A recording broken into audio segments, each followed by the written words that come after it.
Welcome to the program Passing on the Baton with me, HM Kabiro. I'm a freelance reporter and the first Kenyan education ambassador. Today I'm very much delighted to host Mr. Kabiro.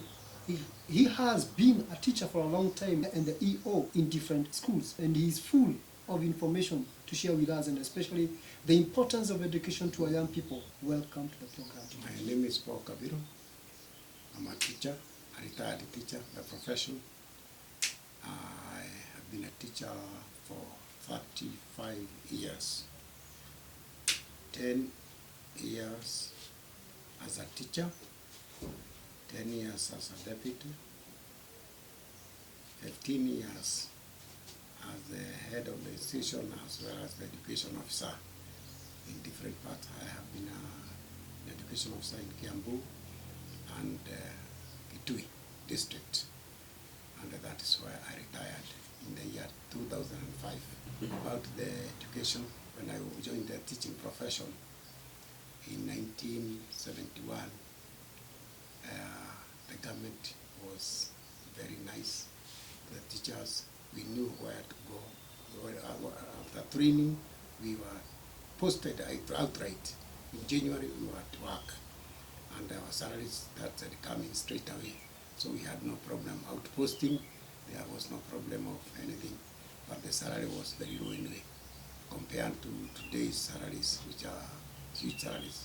Started with the salaries which was below 1,000, it was about 500 shillings a month, but all the same, we continued working. When we were retiring, the salary had gone up, because the government had also improved, so for that reason, the system had gone well. About the teaching, the children we started the way we were. The children were poor, the parents were poor. Although they were paying school fees, they were paying just very little. The government provided all the materials, books were provided, a lot of things were provided by the government, except a little fee which was charged. Later on, it was done away with, and the parents took over and paid for everything. And at the time I joined the education department as an officer, the parents were shouldering all the things in the school, including books, school fees, they were paying boarding fee, everything was upon the parents' responsibility. Well, about the importance of education in our society. Education is the key, education is the light. Education is only the tool that can remove us from the darkness and bring us and even improve the economy. And even improve the economy of the country. And of course, help us and help the children to identify themselves with the needs of their country and the demands of their country. Without education, they will be in darkness. The parents have a big role and a responsibility to make sure that the children go to school. Actually, education is not sweet, but the fruits of education are very sweet.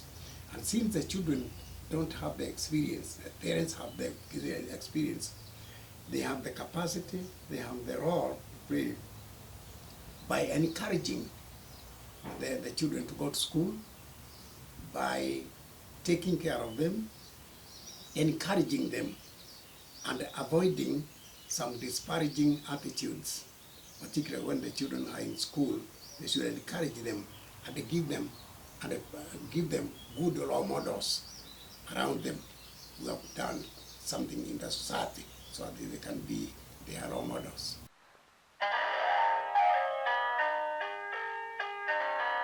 Well, that's a social responsibility. Everybody should take part, the government, the parents, the society, every person, because drugs are not sold, they are not in school. Drugs are in the society, and the people who are dealing with the drugs are in the society. So it is the responsibility of every parent, every person, including the government, and by the government, since the government can be helped by the people who are around, because these drugs and whatever, They are not in the government offices. They are within us. And the people who are doing this, who are selling the pedras, are within us. We should discourage the taking by creating activities that will take them away from drug taking.